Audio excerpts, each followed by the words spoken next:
నేను ఎవరిని వ్యక్తిగతంగా కించపరచను, దూషించను, ఒక మాట అన్నాను. పోయిన వారం కూడా వారు స్టేట్మెంట్ ఇచ్చారు కోగంటి సత్యం గారు. అటు తిరువూరులో ఇటు నందిగామలో 2 ఎస్సీ నియోజకవర్గాలు నేను కలగజేసుకొని జోక్యం చేసుకుంటున్నాను అనేది మొదటగా ఒక ఆరోపణ చేశారు.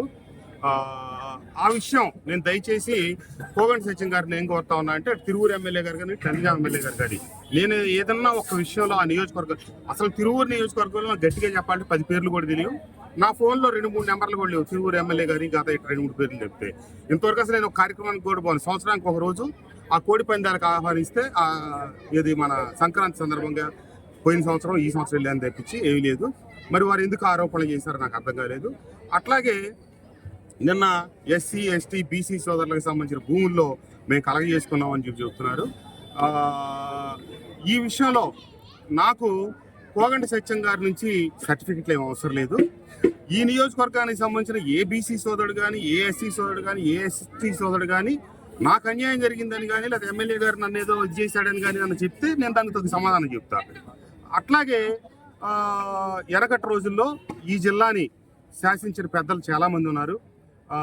ఒకనాడు కాకాని వెంకటరత్నం గారు కావచ్చు, తర్వాత పిన్ననేని కోటేశ్వరరావు కావచ్చు, చిరుమూల వెంకటరావు కావచ్చు, అట్లాగే వసంతయ్య సార్ కావచ్చు, ఎంతో రాజకీయ ఉద్దండులు ఈ కృష్ణా జిల్లా నుంచి అనేక ఉన్నతమైన స్థానాల్లో. అట్లాంటి ఒక రాజకీయ నాయకులు కనుక నన్ను ఏదైనా ఒక విమర్శ చేస్తే నేను ఖచ్చితంగా దానికి సమాధానం చెప్తా, దాని గురించి బాధపడతా, దాన్ని నేను సరిదిద్దుకుంటా. కానీ కోగంటి సత్యం గారు లాంటి వ్యక్తి నాకు వచ్చి సర్టిఫికెట్లు ఇవ్వటం, ఆయన నాకు కాంటాక్ట్ ఇవ్వటం అంటే ఒక దురదృష్టకరమైన పరిస్థితి. ఎందుకంటే మా కుటుంబం దాదాపుగా 55 సంవత్సరాల నుంచి రాజకీయాల్లో ఉంది. ఈ మైలవరం ఆయన ఇంకొక మాట కూడా అన్నారు, నాకు అది కూడా దురదృష్టవశాత్తు కొంచెం బాధగానే ఉంది వినటానికి. ఆయన నేపథ్యం ఏంటో జిల్లా ప్రజలకు తెలుసు, వారికి తెలుసు, నాకు తెలుసు, ప్రతి ఒక్కరికి తెలుసు.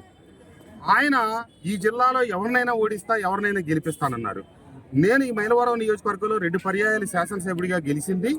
ఈ మైలవరం నియోజకవర్గ ప్రజలు, నాయకులు, కార్యకర్తలు నన్ను గెలిపించుకుంటే నేను గెలిచాను తప్పితే కోగంటి సత్యం గారి దగ్గరికి నేను ఎప్పుడు వెళ్ళి మీరు నాకు ఓట్లు వేయించండి, నాకు ఓట్లు వేయండి అని నేను ఎప్పుడు ప్రాధాయపడలేదు.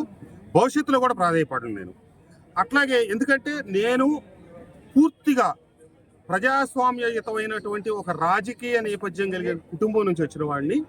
నేను ఒక సాధారణమైనటువంటి రిక్షా దొక్కునే కార్మికుడి దగ్గర నుంచి, చెప్పులు కుట్టుకునే కార్మికుడి దగ్గర నుంచి ఎవరి దగ్గరికైనా వెళ్ళి ఈ మైలవరం నియోజకవర్గ ప్రజలు నేను ఓట్లు అభ్యర్థిస్తా. కానీ రౌడీ షీటర్ల దగ్గరకో లేకపోతే హిస్టరీ షీటర్ల దగ్గరకో ఎవరి దగ్గరికి వెళ్ళి ఇప్పటికీ ఓట్లు అడగలేదు, అడగను.